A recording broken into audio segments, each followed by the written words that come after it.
We know all the political stuff she did, but we don't always know about her person. There have been some articles published. Kat has volunteered to read this letter that was written in 1995 by B.D. Dawson. For those of you who don't know who B.D. Dawson is, I think she used to be the Attorney General, yes. Right?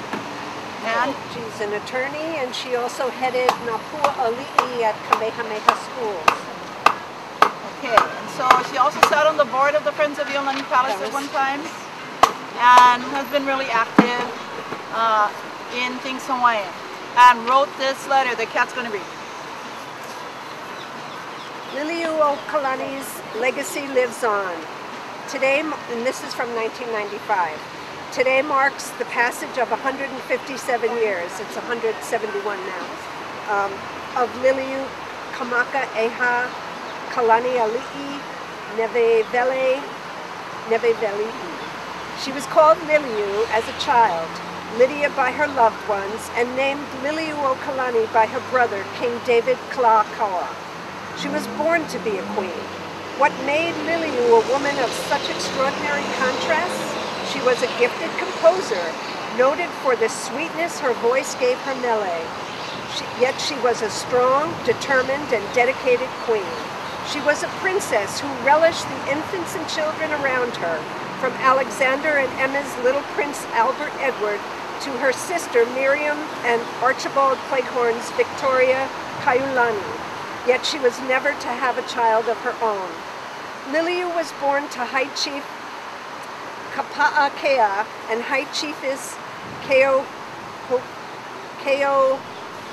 Hokalole, and given as Hanai to High Chief Paki and Chiefess Konia, granddaughter of Kamehameha the Great. Lili'u's life embodies a major segment of Hawaiian history, from Kamehameha III's devastating Mahele to the anxiety of World War I, when the Queen learned that several young Hawaiian men had joined the American forces and had drowned on active duty. She ordered the American flag to be flown over Washington Place for the first time. Lili'uokalani grew up with heartache. Before she was 4 years old, she was sent to a boarding school for royal children. Before she was 10, measles would decimate her friends and family. Before she was 20, she would lose her Hanai mother and father.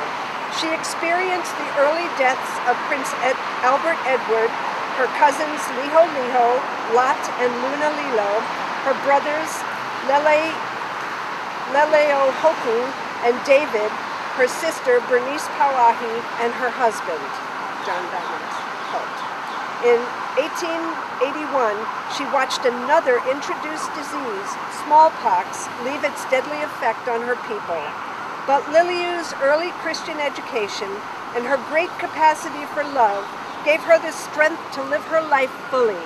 Her unwavering faith in God allowed her to endure 9 months of imprisonment in her own palace with the utmost dignity and grace. In 1878, she embraced as her own her first Hanai child, Lydia Kaunohi Poni'uokalani Aholo, and a few years later, Kaipo'onohea A'ea and John Dominus Aimoku. Lili'u's musical talent was natural and prolific. Her first composition, Onipa'a, at age 26, was followed by Nani na Pua Ko'olau and more than 100 other mele, including Aloha Oi and many beautiful poems about love and her beautiful Aina. At Kawaihau Church, she organized and led her singing club and spent many happy hours in friendly competition with the clubs of Lele'ohoku and Sister Miriam Likelike. How is it that so many in the Hawaiian royal family left such a lasting legacy dedicated to Hawaiians and the people of Hawaii? King Kamehameha IV, Queen Emma, Queen Kapiolani, King Lunalilo, Princess Bernice Pauahi Bishop, King Kalakaua, Queen Lili'uokalani left us major institutions that endure today. The Queen's Medical Center, Kapi'olani Women's and Children's Medical Center, Luna Home for our Hawaiian Kupuna, Kamehameha Schools, and the Queen Lili'uokalani Children's Center. All of the Ali'i, especially Lili'u, were painfully aware of the plight of their people. Determined to make a difference, to stem the tide of the decline of Hawaiians, they left their worldly goods to continue the task. From 1778, the royal families helplessly watched Hawaiians struggle to survive, introduced diseases, and the introduction of alcohol, tobacco, opium, and gambling. From 1848 Mahele, the Ali'i witnessed the most fertile lands acquired by non-Hawaiians for sugar and commerce, and Hawaiians looking for a place to fit in. From 1867 until the overthrow, Hawaiians were prohibited from voting unless they owned land or had income from land. Few did.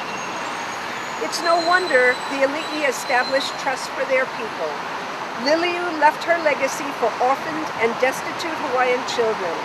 Since its establishment, the Queen's Trust has served thousands of Hawaiian children and their ohana. This year, the Children's Center will work in cooperation with public and other private organizations to drastically increase the number of the Queen's children who can be helped with health, financial, social, and educational services. The Queen's trustees and the Children's Center will work to ensure that Lili'uokalani's generosity and love for her people will not be forgotten by her beneficiaries and her people. In their eyes, in our eyes, she will always be a queen.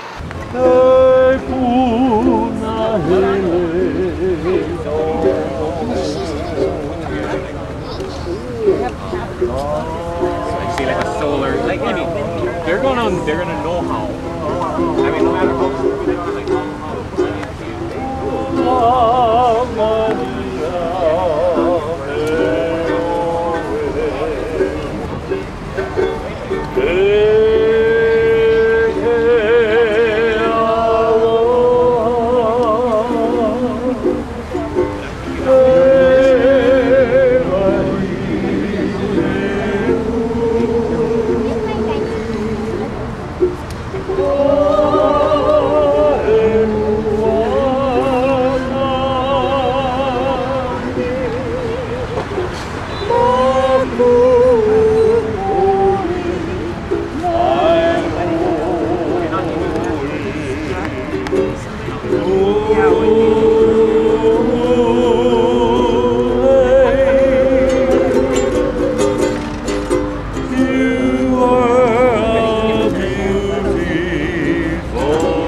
and you were a beautiful baby.